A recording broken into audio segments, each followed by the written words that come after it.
ವಿದ್ಯಾರಣ್ಯಪುರದಲ್ಲೊಬ್ಬ build up ರಾಜನ ಕಾಟಕ್ಕೆ ಜನ ಬೆಸ್ತು ಬಿದ್ದಿದ್ದಾರೆ.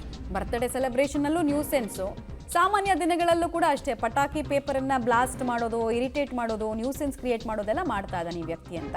ನಡು ರಸ್ತೆಯಲ್ಲಿ ಪಟಾಕಿ ಪೇಪರ್ ಬ್ಲಾಸ್ಟ್ ಮಾಡಿ ಬರ್ತ್ಡೇಯನ್ನು ಆಚರಿಸಿಕೊಂಡಿದ್ದಾನೆ. ಬೆಂಗಳೂರಿನ ವಿದ್ಯಾರಣ್ಯಪುರದಲ್ಲಿರುವಂತಹ ಬಿಲ್ಡಪ್ ರಾಜನಿಗೆ ಸಂಬಂಧಪಟ್ಟಂತಹ ಡೀಟೇಲ್ಸ್ ಕಳೆದ ವರ್ಷ FIR ಆಯಿತು. ಪೊಲೀಸರು ಎಚ್ಚರಿಕೆ ಕೊಟ್ಟರು. ಬಟ್ ಅವನಿಗೇನು ಎಚ್ಚರಿಕೆ FIR ಎಲ್ಲ ಫರಕ್ ಬಿದ್ದಂಗೆ ಕಾಣಿಸ್ತಾ ಇಲ್ಲ. ಭಕ್ತವತ್ಸಲ ಅಂತ ಇವನ ಹೆಸರು. ರಸ್ತೆಯಲ್ಲಿ ಪಟಾಕಿಯನ್ನು ಸಿಡಿಸಿ, ಕೇಕ್ ಕತ್ತರಿಸಿ ಟೋಟಲ್ ನ್ಯೂಸೆನ್ಸನ್ನು ಕ್ರಿಯೇಟ್ ಮಾಡಿ ಬರ್ತ್ಡೇಯನ್ನು ಆಚರಿಸ್ಕೊಂಡಿದ್ದಾನೆ.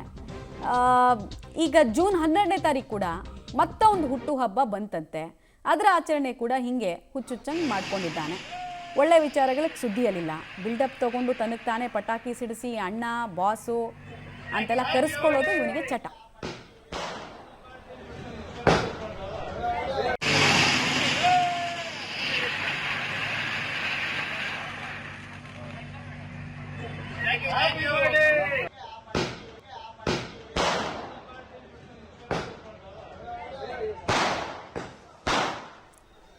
ನೋಡಿ, ಅದನ್ನೆಲ್ಲ ರೀಲ್ಸ್ ಮಾಡಿಕೊಂಡು ಆ ವಿಡಿಯೋಗಳನ್ನು ಹಾಕ್ಕೊಂಡು ಇವ್ರದೆಲ್ಲ ಕಾಟಕ್ಕೆ ಇನ್ಸ್ಟಾಗ್ರಾಮ್ನೇ ಎಷ್ಟೊಂದು ಜನ ಅನ್ಇನ್ಸ್ಟಾಲ್ ಮಾಡಿಬಿಡೋಣ ಅನ್ನೋ ಸ್ಥಿತಿಗೆ ಬಂದಿದ್ದಾರೆ. ಪ್ರತಿದಿನ ಫೀಡ್ನಲ್ಲಿ ಇಂಥವ್ರು ಯಾರಾದರೂ ಒಬ್ರದ್ದು ಇಬ್ಬರದ್ದು ಕತೆ ಅಂತೂ ಇದ್ದೇ ಇರುತ್ತೆ. ಇವ್ರ ಮನೆಯಲ್ಲಿ ಬರ್ತ್ಡೇ ಸೆಲೆಬ್ರೇಷನ್ ಮಾಡ್ಬೋದು, ಇಡೀ ಊರಿಗೆಲ್ಲ ಡಂಗೂರ ಸಾರಿಸೋದು, ಪಟಾಕಿ ಸಿಡಿಸೋದು, ರಸ್ತೆ ಗಲೀಜು ಮಾಡೋದು. ಯಾವ ಸೀಮೆ ಹುಚ್ಚಿದು ಅಂತ ಗೊತ್ತಿಲ್ಲ. ಈ ಹುಚ್ಚಿಗೆ ಒಳ್ಳೆ ಚಿಕಿತ್ಸೆಯನ್ನು ಕೊಡಬೇಕಾದವ್ರು ಪೊಲೀಸರು.